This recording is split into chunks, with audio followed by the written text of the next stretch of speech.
umat Islam, tentara-tentara Islam tidak jatuh korban atau tidak ada yang meninggal dunia, bisa menang dalam tidak terjadi korban jiwa yang sangat banyak. Itulah makanya beberapa orang diajak musyawarah oleh Rasulullah untuk menyusun strategi bagaimana caranya supaya di dalam perang Uhud itu dari umatnya Rasulullah atau tentara Islam tidak terjadi atau tidak banyak korban yang meninggal dunia. Nah akhirnya Bapak Ibu terusnya jadi Rasulullah sendiri yang mempunyai strategi jitu, yaitu beliau memilih 50 orang yang waktu itu ya kala itu ya mereka 50 orang ini pandai di dalam hal panah memanah. Kalau sekarang ya istilah sekarang ya sniper atau penembak jitu. Jadi Rasulullah memilih 50 orang untuk ditempatkan di atas bukit kecil yang namanya Bukit Ruman. Jadi di bawahnya Jabal Uhud itu ada sebuah bukit kecil yang namanya Bukit Ruman. Nanti Bapak Ibu bisa melihat, dan insya Allah juga karena sekarang masih jam 11:30 dari sini menuju ke Jabal Uhud, insya Allah tidak jauh. Jadi nanti insya Allah bisa turun dan bisa naik di Jabal Ruman, ada waktu. Pokoknya waktunya agak dipercepat di Jabal Uhud, karena nanti kalau kita lama-lama di Jabal Uhud, Bapak Ibu akan ketinggalan sholat di Masjid Nabawi bersama dengan Imam Masjid Nabawi. Diteruskan Bapak Ibu. Jadi di sebelahnya Jabal Uhud itu ada sebuah gunung kecil atau bukit kecil yang namanya Bukit Ruman. Nah di sanalah Rasulullah memilih 50 orang pemanah jitu, penembak jitu, ditempatkan di atas Bukit Ruman tersebut Bapak Ibu. Sebelum kita lanjut Bapak Ibu, di sini ada sebuah masjid Kiblatan Bapak Ibu, terhalang oleh jembatan tadi sebelah kiri. So, nanti kalau kita balik masih bisa melihat Bapak Ibu. Kembali dari Jabal Uhud nanti bisa melihat. Diteruskan ceritanya Jabal Uhud Bapak Ibu. Jadi Rasulullah memilih 50 orang jitu tadi, 50 pemanah jitu tadi ditempatkan di atas bukit yang namanya Bukit Ruman.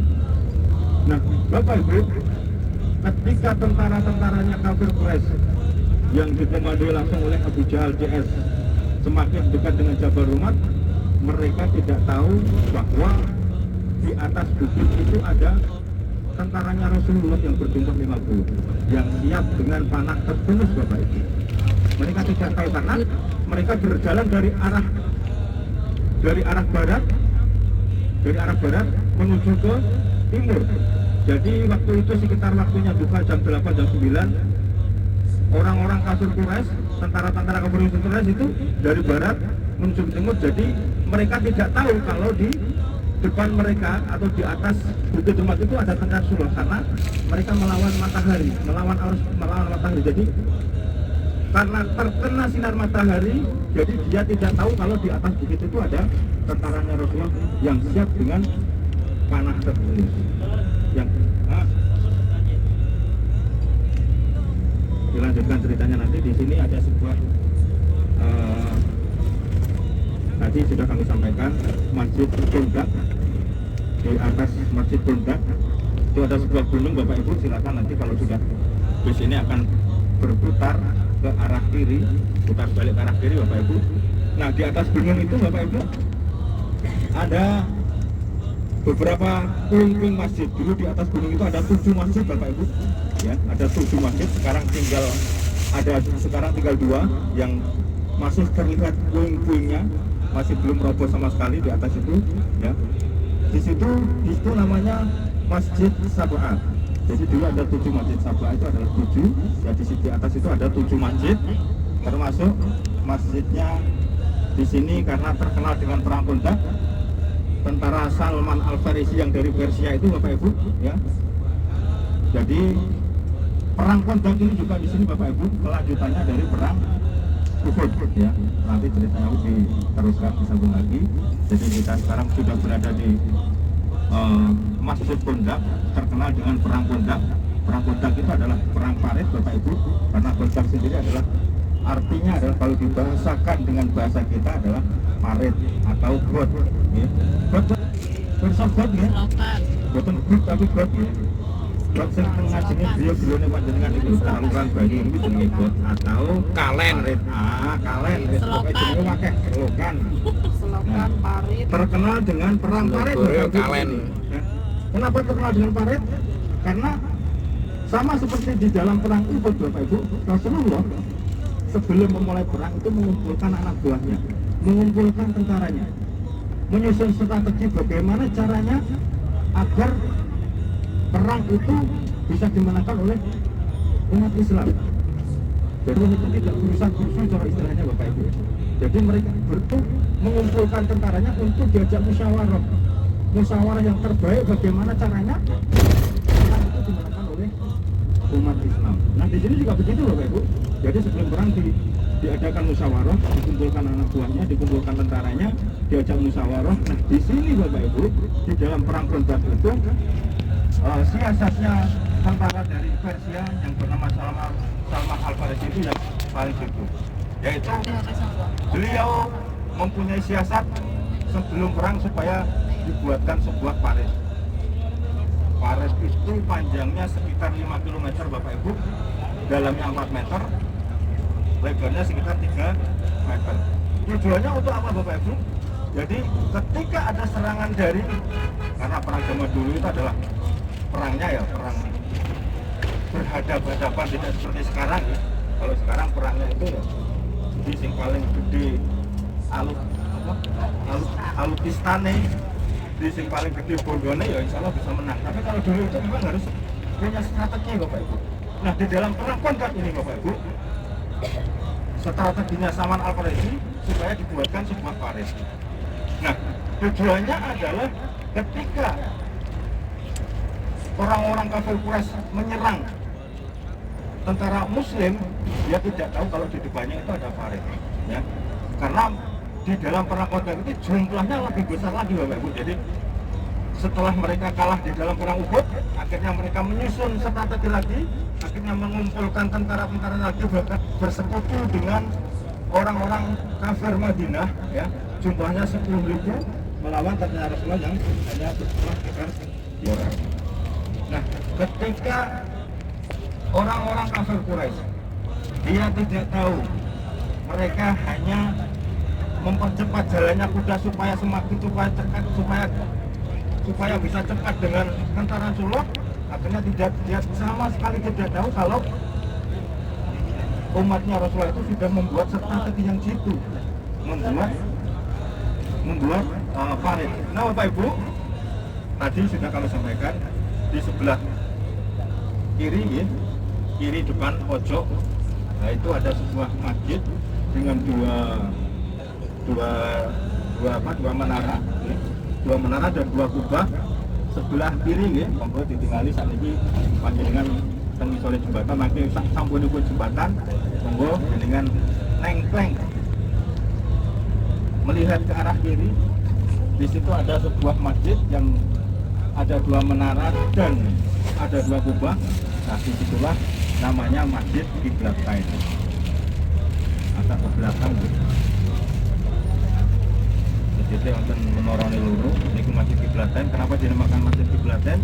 Karena di situ dulu memang sebelum Rasulullah menerima wahyu untuk mengarahkan arah kiblatnya ke Masjidil Haram, dulu sholatnya umat Islam itu kiblatnya ke kemana Bapak Ibu? Masjidil Aqsa di Palestina. Jadi sebelum Rasulullah mendapatkan wahyu, sholatnya orang Islam zaman dahulu sebelum Rasulullah mendapatkan wahyu itu memang arahnya ke Masjidil Aqsa di Palestina. Nah ketika beliau berada di situ Bapak Ibu, di situ adalah dulu Rasulullah, ceritanya itu adalah beliau sedang mengunjungi saudaranya, bukan saudaranya nih, sedang mengunjungi sahabatnya yang di situ bernama kumpulan Bani Salamah, ya. Beliau di sana mengunjungi sahabatnya, akhirnya disitulah beliau di dalam sholat asar, ya. Ceritanya itu di dalam sholat asar di rakaat kedua atau di atahiyat pertama beliau mendapatkan wahyu untuk mengarahkan kiblatnya ke arah Masjidil Haram. Nah, seketika itu pula lah setelah beliau mendapatkan wahyu, ya, langsung beliau berputar arah menuju ke Masjidil Haram di Makkah Al-Mukarramah. Sampai sekarang Masjid Kiblatan masih ada, dan kubah atau mimbar yang mengarah ke Masjidil Aqsa di Palestina sampai sekarang masih dirawat dengan rapi, Bapak Ibu. Jadi masih ada, ya, masih dirawat dengan rapi. Itulah cerita tentang Masjid Kiblatan. Diteruskan tadi ceritanya Masjid Kondak atau Perang Kondak, Bapak Ibu. Jadi tadi sudah kami sampaikan, Kondak adalah perang Paris. Nah, ketika 10.000 orang tentara kafir Quraisy melawan 3.000 umatnya Rasulullah atau tentaranya Rasulullah, ya, dendamnya orang kafir Quraisy, ya, jadi saking dendamnya mereka sama sekali tidak mengira kalau di depan kuda-kuda mereka itu ada parit yang menganga. Nah, ketika mereka tidak tahu, Bapak Ibu, ya, akhirnya tentara-tentara kafir Quraisy yang naik kuda itu semuanya terjebur ke dalam parit tersebut. Nah, ketika mereka sudah terjebur ke dalam parit, karena parit itu jalannya sekitar 4 meter, akhirnya mereka tidak bisa naik kembali, Bapak Ibu. Susah untuk naik, akhirnya disitulah kemenangannya tentara Rasulullah dengan sangat mudahnya. Jadi hanya membuat sebuah parit itu sudah bisa mengalahkan tentara kafir Quraisy yang berjumlah sekitar 10.000 orang. Itu cerita singkat tentang Perang Kondak. Sekarang kita akan menuju ke Jabal Uhud. Tadi sudah kami sampaikan, Perang Uhud itu juga perang balas dendam.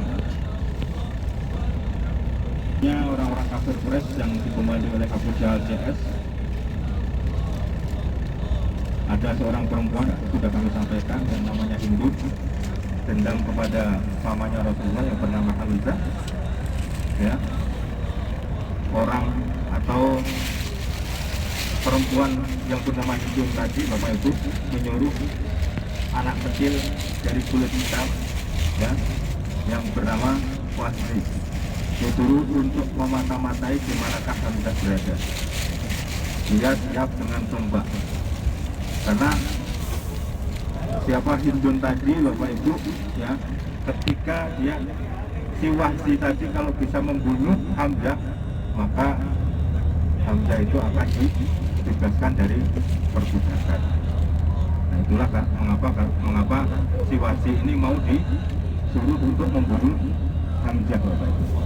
Nah, jadi tadi sudah kami sampaikan, sebelum perang Rasulullah mengajak para tentaranya yang berjumlah ketika itu hanya berjumlah 1.000, beberapa orang diajak untuk musyawarah bagaimana caranya menghadapi orang-orang kafir Quraisy yang berjumlah sekitar 3.000 orang. Nah, ketika itu Bapak Ibu, Rasulullah mempunyai strategi yang sangat jitu juga. Beliau memilih 50 orang pemanah situ, ditempatkan di atas bukit yang namanya Bukit Rumah. Nah, ketika orang-orang kafir Quraisy tadi sudah kami sampaikan, mereka dari arah barat ke timur, karena sekitar jam 10 atau jam 9 itu, ya, panas matahari itu, kalau waktu itu sangat panas, jadi mereka sama sekali tidak mengira, mereka tidak tahu, ya, kalau di atas Bukit Rumah tadi ada 50 orang yang siap dengan panah terbunuh, dengan panah yang siap dihempaskan ke orang-orang kafir Quraisy. Nah, ketika tentara-tentara Quraisy sudah semakin dekat dengan Jabal Rumah, Bapak Ibu, nah ketika sudah semakin dekat, akhirnya mereka atau tentaranya itu menyerang dengan sangat mendadak tentara-tentara kafir Quraisy. Nah, karena tidak tahu dan terkena serangan mendadak, Bapak Ibu, akhirnya mereka banyak sekali yang meninggal. Akhirnya mereka semuanya lari, tidak siap dengan serangan yang secara mendadak dari tentaranya Rasulullah. Akhirnya mereka lari semua dengan meninggalkan semua harta benda yang dibawa dari kota Mekah. Karena perang perang itu Bapak Ibu, kalau kita Bapak Ibu tahu bahwa perang itu juga memerlukan biaya yang sangat besar, ya.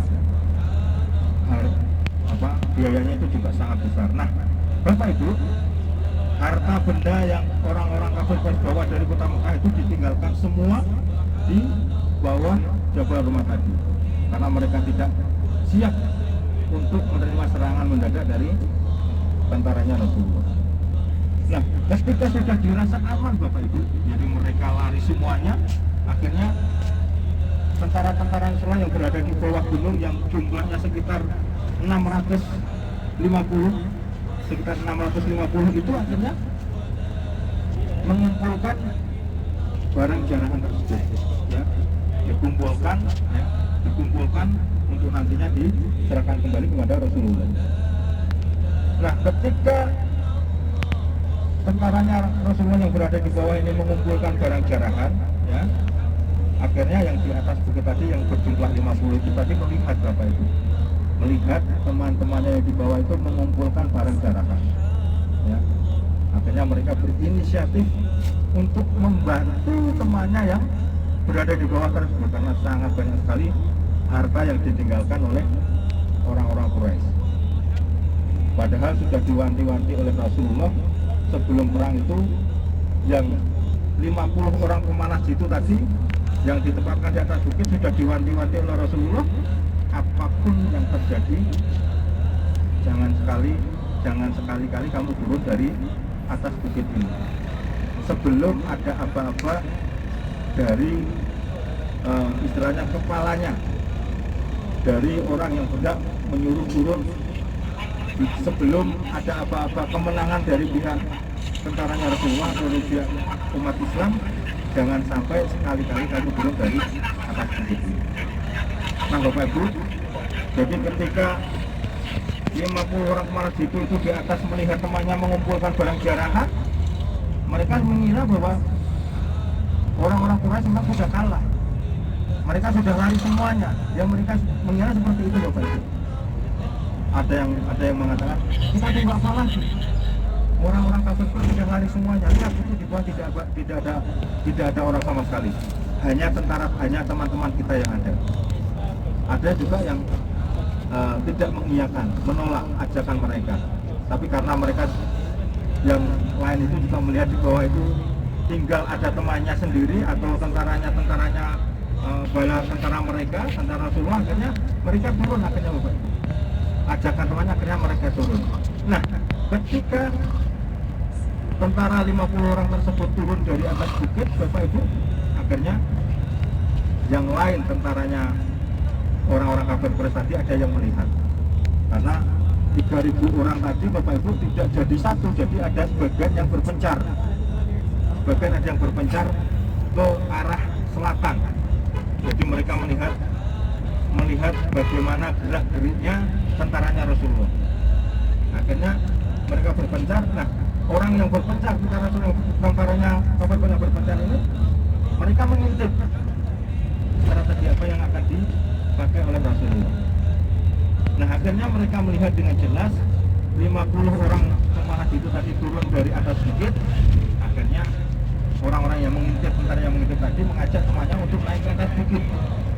Akhirnya mereka naik semua ke atas bukit dan menyerang balik tentaranya Rasulullah yang sedang mengumpulkan barang jarahan tersebut. Nah, akhirnya disitulah ya terjadi peperangan yang tidak seimbang, karena saking asiknya tentaranya Rasulullah mengumpulkan barang jarahan tersebut, mereka juga terkena serangan mendadak dan banyak sekali umatnya Rasulullah atau tentara Rasulullah yang meninggal di dalam perang tersebut. Bahkan pamannya Rasul sendiri yang bernama Hamzah tersebut dibunuh oleh Wahsy, budak kulit hitam. Mereka atau Hamzah tersebut ditombak dadanya oleh Wahsy tersebut. Ya, termasuk ada 70 orang yang meninggal di dalam perang Uhud ini. Termasuk Hamzah sendiri, saking dendamnya Bapak Ibu, saking dendamnya si Hindun tadi melihat siapa itu Hamzah sudah meninggal, ya, karena dicoba oleh Wahsy. Akhirnya Hindun tersebut membelah dadanya Hamzah, dibelah dadanya, diambil hatinya, dimakan oleh induk tersebut, tapi belum sampai dimakan Bapak Ibu. Belum sampai dimakan oleh induk. Jadi dibelah dadanya, mau diambil hatinya, mau dimakan sebenarnya, tapi tidak jadi dimakan. Nah, kita sudah semakin dekat dengan Jabal Uhud Bapak Ibu. Jadi nanti kita di sini, karena sekarang sudah hampir jam 11:10, tidak usah lama-lama di Jabal Uhud.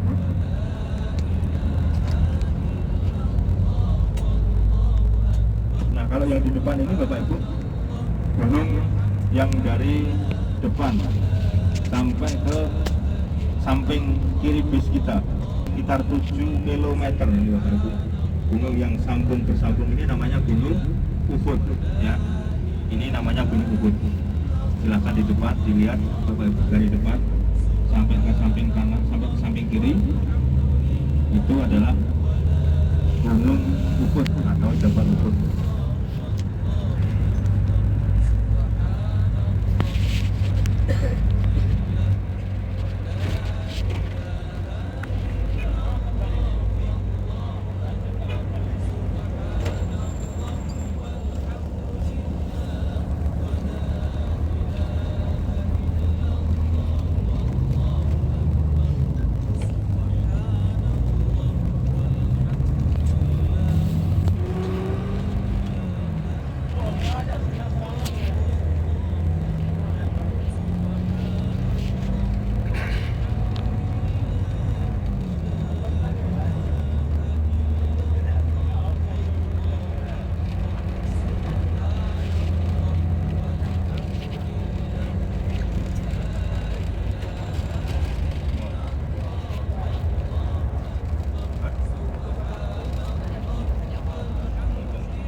Memang sekarang di Saudi sendiri Bapak Ibu, termasuk di Mekah dan Madinah ini sedang berbenah. Jadi pembangunan infrastruktur sekarang ini sangat digalakkan oleh Raja Salman. Jadi perumahan-perumahan yang sudah lama ya, yang sudah tidak layak huni, yang kelihatan kuno itu akan digusur, dibangun perumahan baru yang lebih bagus. Makanya terlihat rapi dan bersih Bapak Ibu Kota Madinah sekarang.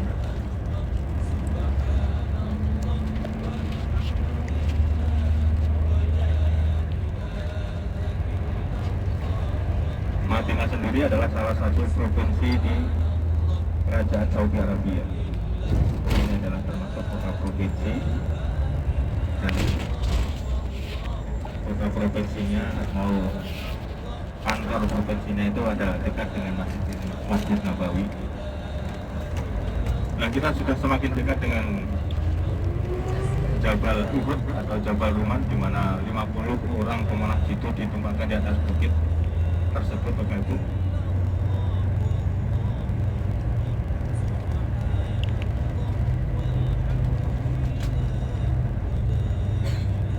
Nah, bukit kecil yang sekarang sedang ramai, ada beberapa orang yang sedang di atas bukit tersebut, itu namanya adalah Bukit Terungkit Pemanah. Di sanalah Rasulullah dulu memilih 50 orang pemanah jitu ya, ditempatkan di atas bukit tersebut. Jadi kalau Mekah itu dari sana Bapak Ibu ya, Mekah itu adalah arahnya dari sana. Jadi orang-orang kafir Quraisy dari sana, timurnya adalah sana. Jadi peperangan itu sekitar pukul 8 atau 9 terjadinya peperangan berada di bawahnya Walimu tersebut ya, di sekitar itu. Jadi mereka tidak tahu Bapak Ibu, karena mereka dari arah barat menuju ke timur, lewat Jawa yang menolak, nggak ngerti nih yang dhuwur kayak nih tentara yang siap dengan panahnya. Nah, kita akan turun ke sini, foto-foto sebentar. Setelah itu kami persilakan Bapak Ibu yang mau naik ke atas Jabal Rumah, kami persilakan. Tapi waktunya terbatas karena nanti kalau lama-lama di sini Bapak Ibu akan ketinggalan sholat di Masjid Nabawi bersama dengan Imam Masjid Nabawi. Jadi nanti kami kasih waktu di sini setengah jam atau 20 sampai 30 menit Bapak Ibu.